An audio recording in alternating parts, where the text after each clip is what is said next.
So Anand Sagar గారు, ముందుగా ఏంటంటే ఈరోజు రెండు మేజర్ డెవలప్మెంట్స్ అండి.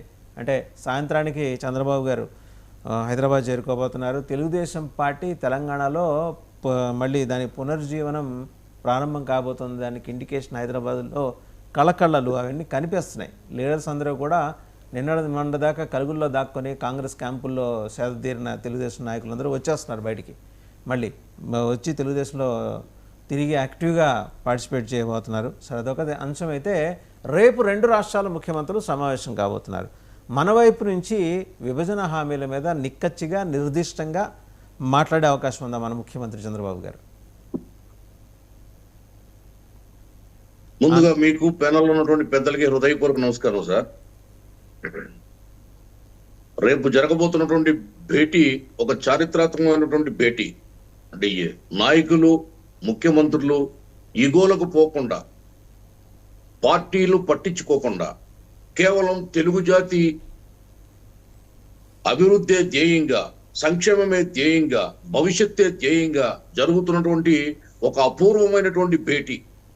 గతంలో కేసీఆర్ గాని, జగన్మోహన్ రెడ్డి గాని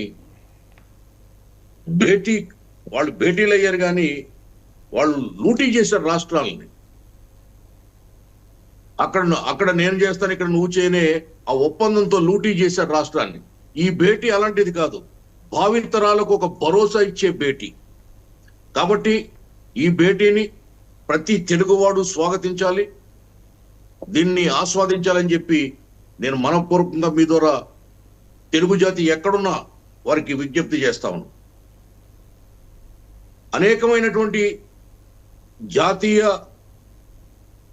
రాష్ట్రీయ విషయాలు పరిష్కారం అవుతాయి.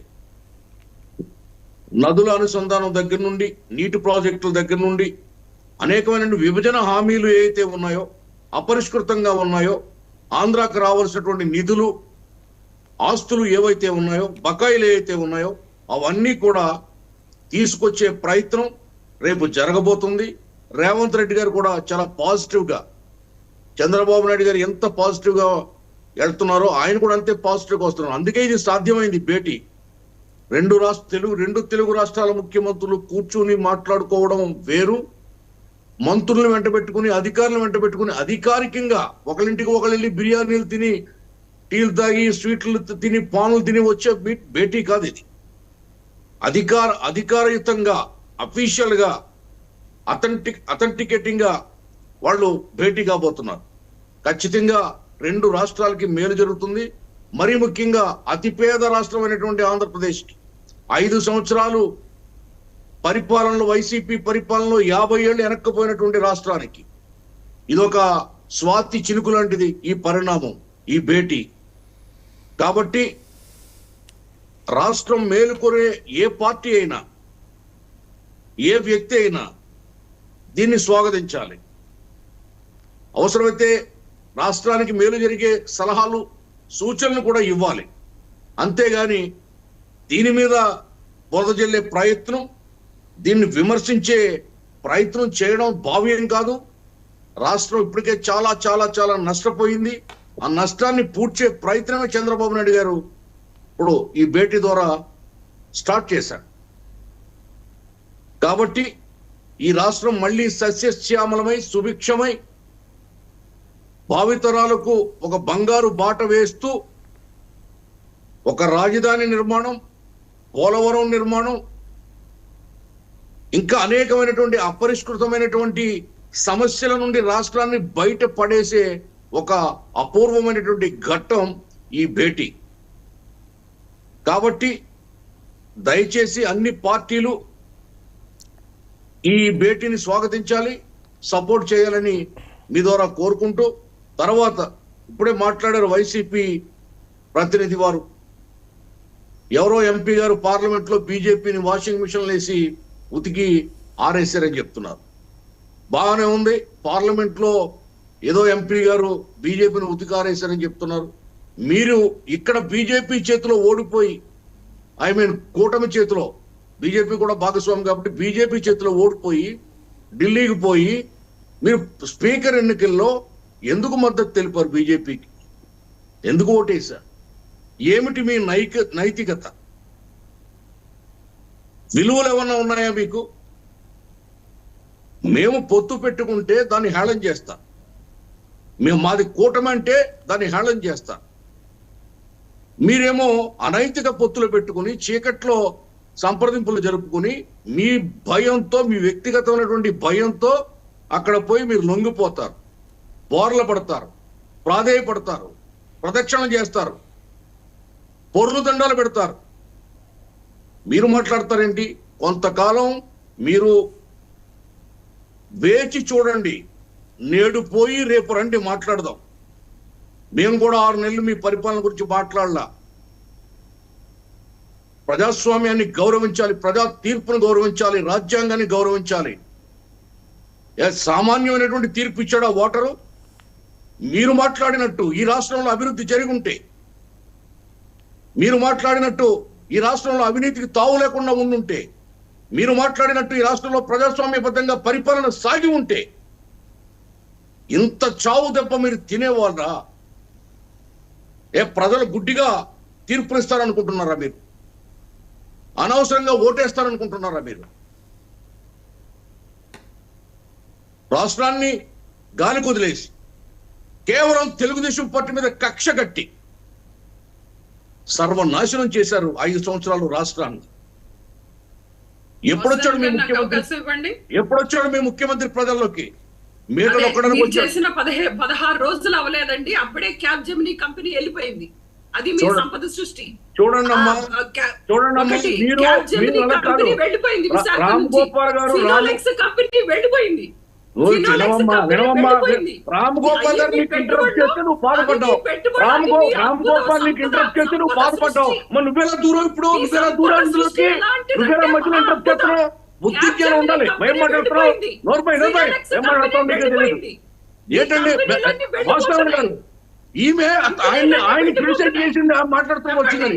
ఏం మాట్లాడతాను? కంప్లీట్ చేయనండి సుజాత గారు. Don't interrupt.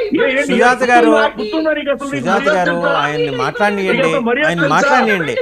ఆయన మీరందరూ మాట్లాడేదాకా అసలు ఆయన మాట్లాడుకోవడం లేదు. సుజాత గారు మీరు ఆయన మాట్లాడియండి, ఆయన అసలు మాట్లాడలేదు. మీరు మాట్లాడేదాకా ఆయన మాట్లాడలేదు. సుజాత గారు మీ టర్న్ వస్తుంది, ఆగండి. మీ టర్న్ వస్తుంది, ఆగండి. Let him complete.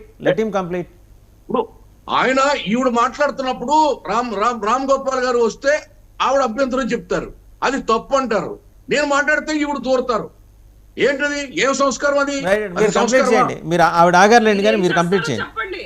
సుజాత గారు మీ టర్న్ వచ్చినప్పుడు మీరు మాట్లాడండి. Please don't interrupt. సుజాత గారు మాట్లాడండి, ఆయన మాట్లాడు. నీ టైంలో మాట్లాడు నువ్వు. నీ టైంలో మాట్లాడమని ఆయనకి చెప్పావు కదా. నీ టైంలో మాట్లాడమని ఆయనకి చెప్పావు కదా. మరి నా టైంలో ఎందుకు దూరావు నువ్వు? ఆ టైం ఎందుకు తింటావు నువ్వు? రైట్. మీరు ఆనంద్ సాగర్ గారు మీరు మాట్లాడండి. ఘర్షణ వద్దు, మీరు మాట్లాడండి. ఘర్షణ కాదండి, తప్పు కదా. ఈవిడ టైంలో ఆయన ఇంటర్ప్రెట్ చెప్పా కదా, నేను చెప్పా కదా. మీరు కంప్లీట్ చేయండి. మీరు డివేట్ కామాకండి. మీరు అప్పుడే ఇంటికి పోయేప్పుడే 4 రోజులు కావస్తుంది. అప్పులు చేయకపోతే ఏం చేస్తారు? మీరేమన్నా అభివృద్ధి చేయడానికి వినవమ్మా? ఏంటి వాసుదేవన్ గారు? సుజాత గారు ఆయన మాట్లాడియండి. ఆయన చివరిలో వచ్చారు, ఆయన మాట్లాడియండి ప్లీజ్. సుజాత గారు మీరు ఆయన మాట్లాడియండి. నువ్వు మాట్లాడావు, నేను చెప్తుంటే నువ్వు వినలేకపోతున్నావు. మాట్లాడు, మాట్లాడు. ఆనంద్ సాగర్ గారు మీరు మాట్లాడండి. అలా కాదండి, రాష్ట్రాన్ని 16 లక్షల కోట్ల రూపాయలు అప్పులు చేసిపోయాడు.